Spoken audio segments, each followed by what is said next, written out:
नमस्कार, आप सभी का स्वागत है यूथ अध्ययन के चैनल पे। साथियों, एक बार फिर से मैं आप सभी के बीच एचपी पटवारी परीक्षा 2026 के लिए एंशियंट हिस्ट्री की एक नई सीरीज शुरू करने जा रहा हूं, जिसका कि आज पार्ट 1 रहने वाला है। पार्ट 1 का जो पहला विषय हमारा रहने वाला है वो है प्रागैतिहासिक ऐतिहासिक काल। इस विषय को हम बहुत ही डिटेल से देखने वाले हैं, इसीलिए शुरू से लेकर अंत तक आप हमारे इस विषय में जरूर बने रहें। सबसे पहले हम बात करेंगे प्राचीन भारत के इतिहास की। तो इतिहास क्या है? सबसे पहले तो ये जानते हैं कि इतिहास क्या है। तो इतिहास जो है वो अतीत में घटित घटनाओं का विवरण है। तो इतिहास क्या है? जितनी भी पास्ट में घटनाएं घटित हुई है उनका एक विवरण है। और जब हम अतीत का अध्ययन करते हैं तो उसी को हम इतिहास कहते हैं। ये बात आपको जरूर याद रखनी है। इस इतिहास का जो जनक है, कई बार ये क्वेश्चन परीक्षाओं में पूछा जा चुका है कि इतिहास का जनक कौन है। तो अगर बात करें इतिहास के जनक की, तो इतिहास के जो जनक है वो आपके हेरोडोट्स को कहा जाता है। इस बात को आपने डिटेल से मेरे साथ ही याद रखना है। ये क्वेश्चन स्टूडेंट्स कई बार परीक्षाओं में पूछा जा चुका है। अब इसके बाद बात करते हैं हम हिस्ट्री की। हिस्ट्री में हम तीन चीज़ें अक्सर पढ़ते हैं, आपका एंशियंट हिस्ट्री, मिडिवल हिस्ट्री और आपका मॉडर्न हिस्ट्री। लेकिन उससे पहले भी इनको हम ऐतिहासिक काल के अंदर पढ़ते हैं। लेकिन इससे पहले भी दो काल थे, एक था प्रोटो हिस्टोरी पीरियड और एक था आपका कौन सा, आदि ऐतिहासिक काल। इससे पहले था एक प्रागैतिहासिक ऐतिहासिक काल। तो इन दोनों ही कालों को भी पढ़ना पड़ेगा, क्योंकि पटवारी का जो सिलेबस है उसमें ये टॉपिक यहाँ पे मेंशन कर रखे हैं। तो आज हम जिसकी बात करने वाले वो है आपका प्रागैतिहासिक ऐतिहासिक काल। देखो, तीन काल होते थे, प्री हिस्टोरिक, प्रोटो हिस्टोरिक और आपका हिस्टोरिक पीरियड। हिस्टोरिक तो वही जो हम आज की डेट में पढ़ते हैं, एंशियंट हिस्ट्री, मिडिवल हिस्ट्री और आपका मॉडर्न हिस्ट्री। लेकिन भैया उससे पहले जो हमारा प्री हिस्टोरिक और प्रोटो हिस्टोरिक है, यहाँ से भी क्वेश्चन टेट परीक्षाओं में और जो अन्य परीक्षा हिमाचल के अंदर होती है और पटवारी की जो परीक्षा है वहाँ पर दोनों ही टॉपिक को मेंशन किया गया, यहाँ से क्वेश्चन आने वाला है। तो आज हमारा टॉपिक रहने वाला है प्रागैतिहासिक ऐतिहासिक काल। प्रागैतिहासिक ऐतिहासिक काल वो काल था जिस काल में, जिस पीरियड में जो आपका ह्यूमन था वो किसी ना किसी लिपि या लेखन कला से परिचित नहीं था। ना तो लिपि के बारे में जानता था, ना लेखन कला के बारे में जानता था। जैसे कि आपका स्टोन एज, पाषाण काल और ताम्र काल बोले तो चालकोलिथिक एज। उसी प्रकार आपका जो प्रोटो आदि ऐतिहासिक काल था, प्रोटो हिस्टोरिक पीरियड था, वो यहाँ पे मानव लिपि से परिचित था, लेकिन वो लिपि को पढ़ नहीं पाता था। इससे पहले ना तो लिपि से परिचित था, ना उसको पढ़ भी नहीं पाता था। लेकिन भाई इस काल में लिपि से परिचित तो थे, लेकिन वो लिपि पढ़ी नहीं जा सकती थी। जैसे सिंधु घाटी सभ्यता की लिपि आज तक नहीं पढ़ी जा सकी है। ऐतिहासिक काल में मानव किसी ना किसी लिपि से परिचित भी था और वो लिपि पढ़ी भी जा सकती है, जैसे कि आपकी आजकल की डेट में। साथियों, अगर आप भी एचपी पटवारी परीक्षा की तैयारी कर रहे हैं, आप भी एक मिडिल क्लास फैमिली से है, तो आप हमारे साथ जुड़ सकते हैं मात्र और मात्र 499 रुपीज़ मंथ में। हम कराने वाले आपको बहुत ही डिटेल से हर एक टॉपिक। तो आप हमारे इस नंबर पे जुड़ सकते हैं। लाइव प्लस रिकॉर्डेड क्लासेस रहने वाली है मात्र और मात्र 499 में। 5 से 6 टीचर आपको पढ़ा रहे एवरी सब्जेक्ट को। और तो आप इस नंबर पे जुड़ सकते हैं 7876145409। इस नंबर पे कांटेक्ट करके आप हमारे बैच का मेरे साथ ही हिस्सा बन सकते हैं और 499 में लाइव प्लस रिकॉर्डेड क्लासेस को आराम से देख सकते हैं, बाद में भी देख सकते हैं। तो सबसे पहले आज हम बात करेंगे प्रागैतिहासिक ऐतिहासिक काल की। और प्रागैतिहासिक ऐतिहासिक काल को हम दो पीरियड्स में आगे देखते हैं, स्टोन एज और आपका चैल्कोलिथिक एज। बात करें आपका पाषाण काल की, स्टोन एज की, तो पाषाण काल को आगे 3 भागों में बांटा जाता है। पूरा पाषाण काल, पैलियोलिथिक पीरियड, दूसरा है मध्य पाषाण काल, मेजोलिथिक पीरियड, और तीसरा है नव पाषाण काल। तो पाषाण काल को हम कितने भागों में पढ़ने वाले हैं? 3 भागों में मेरे साथ ही पढ़ने वाले हैं। पूरा पाषाण काल, जिसको पैलियोलिथिक पीरियड, आपका मध्य पाषाण काल, मेजोलिथिक पीरियड, और तीसरा है आपका नव पाषाण काल, न्यूलिथिक पीरियड। तो इन तीनों ही भागों को हम बहुत ही डिटेल से देखने वाले हैं। तो सबसे पहले हम बात करेंगे प्रागैतिहासिक ऐतिहासिक काल में। जो प्रागैतिहासिक ऐतिहासिक काल था, इस काल का जो मानव था वो किसी ना तो किसी लिपि से परिचित था, और इस कालखंड की जो जानकारी है वो हमें अवशेषों से ही मिली है। जो भी प्रागैतिहासिक ऐतिहासिक काल की हमें जानकारी है वो कहाँ से मिली है? अवशेषों से मिली है। और अध्ययन की दृष्टि से जो प्रागैतिहासिक ऐतिहासिक काल है वो मैंने आपको बता दिया था कि 2 भागों में बांटा है, स्टोन एज और आपका चालकोलिथिक एज, पाषाण काल और आपका ताम्र काल। तो सबसे पहले हम बात करते हैं पाषाण काल की।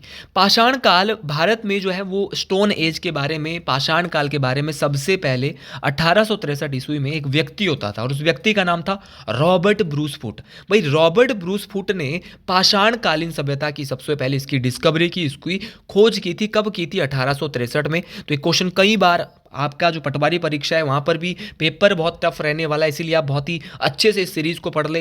ये सीरीज़ आपके लिए जो है रामबाण साबित होने वाली है। तो भारत में सर्वप्रथम किसने पाषाण काल की खोज की थी? तो भैया रॉबर्ट ब्रूस फुट के द्वारा कब की गई थी? 1863 में उसने इस सभ्यता की मेरे साथ ही खोज की थी। कई बार एक बेसिक क्वेश्चन आता है, फादर ऑफ इंडियन आर्कोलॉजी, भारतीय पुरातत्व का पिता मेरे साथी किसको कहा जाता है? तो भारतीय पुरातत्व का पिता सर अलेक्जेंडर कनिंघम को कहा जाता है। यह बात आपको जरूर याद रखनी है। मैंने इससे पहले भी आपको थोड़ा बताया था कि अध्ययन की दृष्टि से जो आपका पाषाण काल है उसको कितने भागों में बांटा गया है। तो अध्ययन की दृष्टि से पाषाण काल को आगे 3 भागों में बांटा गया है। अब वो 3 भाग कौन कौन से हैं, चलिए जी इन तीनों ही भागों की भी बात करते हैं। वो है आपका पूरा पाषाण काल, जिसको पैलियोलिथिक पीरियड कहते हैं, दूसरा है मध्य पाषाण काल मेसोलिथिक पीरियड, और तीसरा है नव पाषाण काल न्योलिथिक पीरियड। और तो इन तीनों ही बातों को आपने बहुत ही डिटेल से मोस्ट इंपॉर्टेंट तरीके से सीखना है।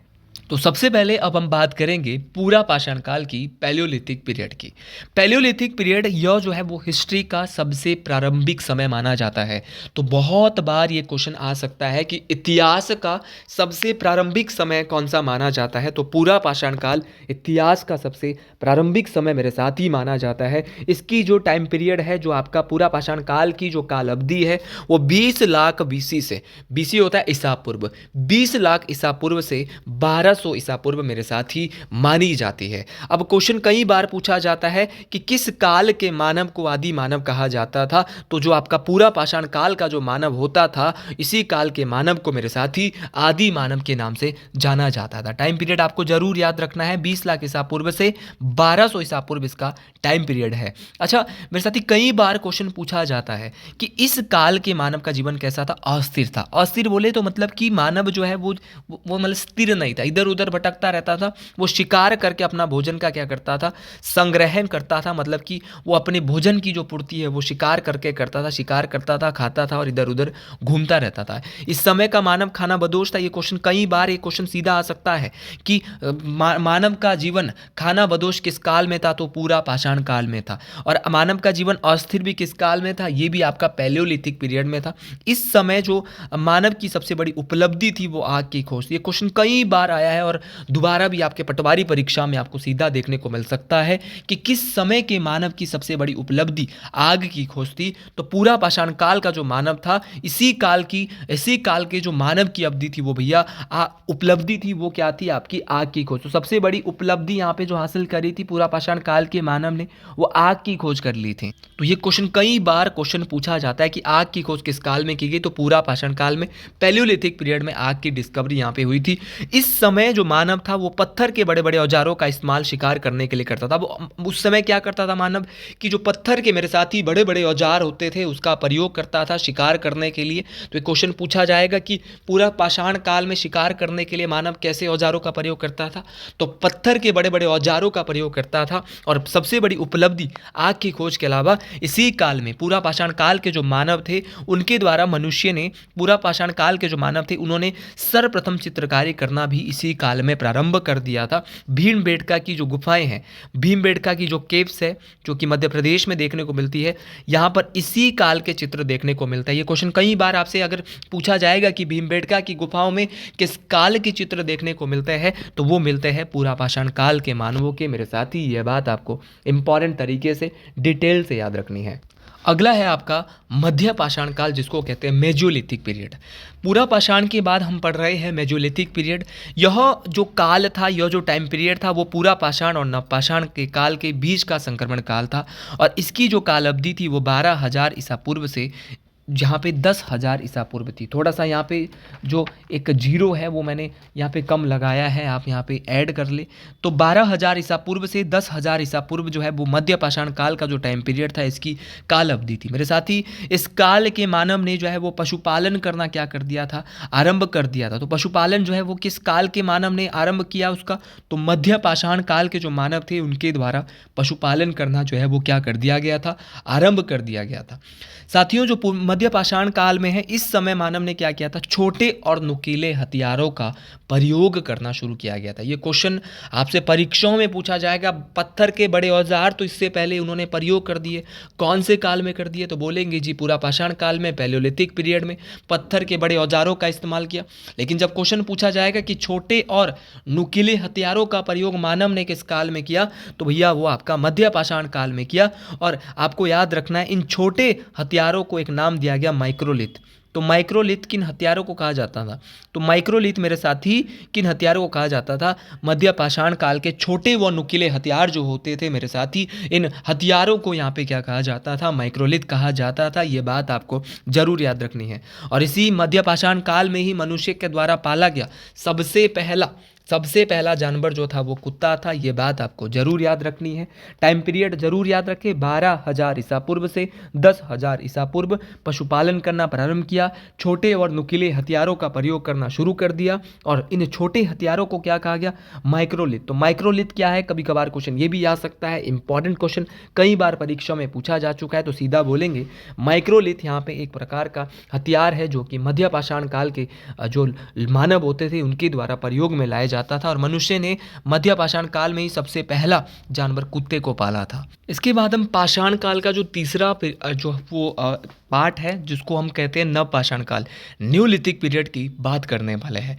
मध्य पाषाण काल के बाद मेजोलिथिक काल के बाद जो काल आता है उसको नव पाषाण काल कहा जाता है। सबसे पहले हमने पढ़ा पूरा पाषाण काल, पैलियोलिथिक पीरियड, फिर पढ़ा हमने मध्य पाषाण काल, मेजोलिथिक पीरियड, और फिर हम तीसरा काल पढ़ने जा रहे हैं जिसका नाम है न्यूलिथिक पीरियड, नव पाषाण काल।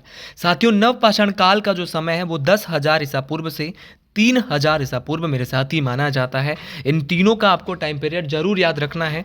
साथियों, इस काल में मानव ने स्थायी आवास बना लिया। तो मानव ने इससे पहले अस्थायी था, लेकिन स्थायी आवास किस काल में बनाया, तो नवपाषाण काल में बनाया था। और इस समय मनुष्य ने कृषि करना प्रारंभ कर दिया। तो कृषि करना किस काल में मानव ने शुरू कर दिया, तो भैया जो नवपाषाण काल था इसी काल के मानव के द्वारा कृषि करना प्रारंभ कर दिया गया। और साथ में विविधता पशुपालन भी शुरू कर दिया गया। तो भाई पशुपालन तो इससे पहले भी शुरू कर दिया, लेकिन विधिवत है, ये विविधता नहीं है, विधिवत पशुपालन है। विधिवत बोले तो आपका कंटिन्यूसली भैया आपका जो एक गाय पालेंगे, 2 भेड़ पालेंगे, तो विधिवत एक जो पशुपालन है वो कब से शुरू किया। पशुपालन तो इससे पहले मध्य पाषाण काल में हो चुका था, लेकिन विधिवत पशुपालन कब हुआ था, न्योलिथिक पीरियड से हुआ था। स्थायी आवास भी कब से बनाया, न्योलिथिक पीरियड से, नवपाषाण काल से बनाया। और मनुष्य ने जो कृषि करना प्रारंभ किया था, कई बार ये क्वेश्चन पूछा गया, तो ये भी नवपाषाण काल से शुरू कर दिया था। साथियों, पहिए की खोज, जैसे आग की खोज की थी पूरा पाषाण काल में, लेकिन पहिए की खोज किस काल में की, तो नव पाषाण काल में मनुष्य के द्वारा पहिए की खोज भी यहाँ पे शुरू कर दी गई थी। अगला है हमारा ताम्र पाषाण काल, चाल्कोलिथिक पीरियड। भाई नव पाषाण काल के आखिरी समय में ही जो युग शुरू होता है, जो टाइम पीरियड शुरू होता है, उसको कहते हैं ताम्र पाषाण काल। तो याद रखना है कि नव पाषाण काल के आखिरी समय के बाद कौन सा काल आता है, अब आता है चाल्कोलिथिक पीरियड। इससे पहले हमने पढ़ा था पाषाण काल। पाषाण काल को हमने 3 भागों में पढ़ा। पाषाण काल को सबसे पहले किसने पढ़ा, ये सारी बातें हमने कर ली है। पाषाण काल को आगे 3 भागों में, पूरा पाषाण, मध्य पाषाण और नव पाषाण। लेकिन नव पाषाण काल के बाद जो समय मेरे साथी आता है उसको कहते हैं ताम्र पाषाण काल। ताम्र पाषाण काल की अगर बात करें तो इस समय में मानव के द्वारा, इस समय का जो मानव था, ताम्र पाषाण काल का जो मानव था, उसकी जो सबसे बड़ी उपलब्धि थी वो थी आग की खोज। और इस काल में मनुष्य ने पत्थरों के साथ साथ अब तांबे के उपकरणों का, तांबे के औजार का उपयोग करना भी शुरू कर दिया। तो ये सारी बातें मोस्ट इंपॉर्टेंट तरीके से आपको याद रखनी है कि मनुष्य ने पत्थरों के साथ तांबे के उपकरणों का जो उपयोग है वो कब करना शुरू कर दिया, तो वो आपका ताम्र पाषाण काल में करना शुरू कर दिया। और सबसे तो ये दो ही बातें आपको याद रखनी है। नवपाषाण, एक तो तांबे की खोज की थी और मनुष्य ने तांबे के उपकरणों के साथ साथ उपयोग, किसका उपयोग, पत्थरों का। इससे पहले पत्थरों का उपयोग करते थे, लेकिन अब तांबे के उपकरणों का भी इन्होंने क्या कर दिया, उपयोग करना यहाँ पे शुरू कर दिया था। ये बात आपको इंपॉर्टेंट तरीके से, मोस्ट इंपॉर्टेंट तरीके से याद रखनी है। साथियों, अगर आप भी एक मिडिल क्लास फैमिली से और आप भी एसपी पटवारी परीक्षा की तैयारी करना चाहते हैं, आप भी हमारे बैच के साथ जुड़ना चाहते हैं, तो आप हमारे दिए हुए नंबर 7876145409 पे जुड़ सकते हैं। हर एक सब्जेक्ट की बहुत ही डिटेल से स्टडी करवाई जा रही है। तो अगर आप हमारे बैच के साथ जुड़ना चाहते हैं तो आप जरूर हमारे बैच के साथ ऐड हो सकते हैं। साथियों, कई बार बेसिक क्वेश्चन आता है कि सबसे पहले मानव ने कौन सा पालतू जानवर पाला। तो मानव ने सबसे पहले जो पालतू जानवर पाला था मेरे साथी, वो आपका कुत्ता पाला था। ये क्वेश्चन आपको जरूर याद रखना है। इसके बाद कई बार क्वेश्चन ये भी पूछा गया है कि सबसे पहले मानव ने कौन सी धातु की खोज की। तो मानव ने जानवर तो कुत्ता पाला, लेकिन धातु की बात करें तो वो तांबे की खोज सबसे पहले मानव के द्वारा की गई थी। क्वेश्चन पूछने वाला कई बार परीक्षाओं में पूछ चुका है, कॉम्पिटिटिव परीक्षाओं में, कि सबसे पहले मनुष्य ने किसकी खेती की। तो मानव ने कृषि तो शुरू कर दी नवपाषाण काल में, लेकिन खेती सबसे पहले किसकी की, तो वो की थी जौ और गेहूं की। ये भी आपको जरूर याद रखना है। इसके बाद बात करें मेरे साथी, मनुष्य ने पहली कृषि, अब कृषि तो की जो और गेहूं की वो भी पता चल गया, लेकिन भैया कहाँ से कृषि शुरू की, ये क्वेश्चन भी आपसे पूछा जा सकता है। तो मनुष्य ने सबसे पहले जो कृषि जो शुरू की थी वो आपकी मेहरगढ़ से की थी। और ये मेहरगढ़ कहाँ पे, तो मेहरगढ़ आपका बलूचिस्तान में पड़ता है। यहीं से मानव के द्वारा सबसे पहले मेरे साथी कृषि शुरू की गई थी। ये क्वेश्चन आपको जरूर याद रखना है। यहाँ पर अब एक जगह ऐसी है बुर्ज होम कश्मीर। अब यहाँ पे क्या मिला है, तो बुर्ज होम कश्मीर की अगर बात करें तो यहाँ पर मनुष्य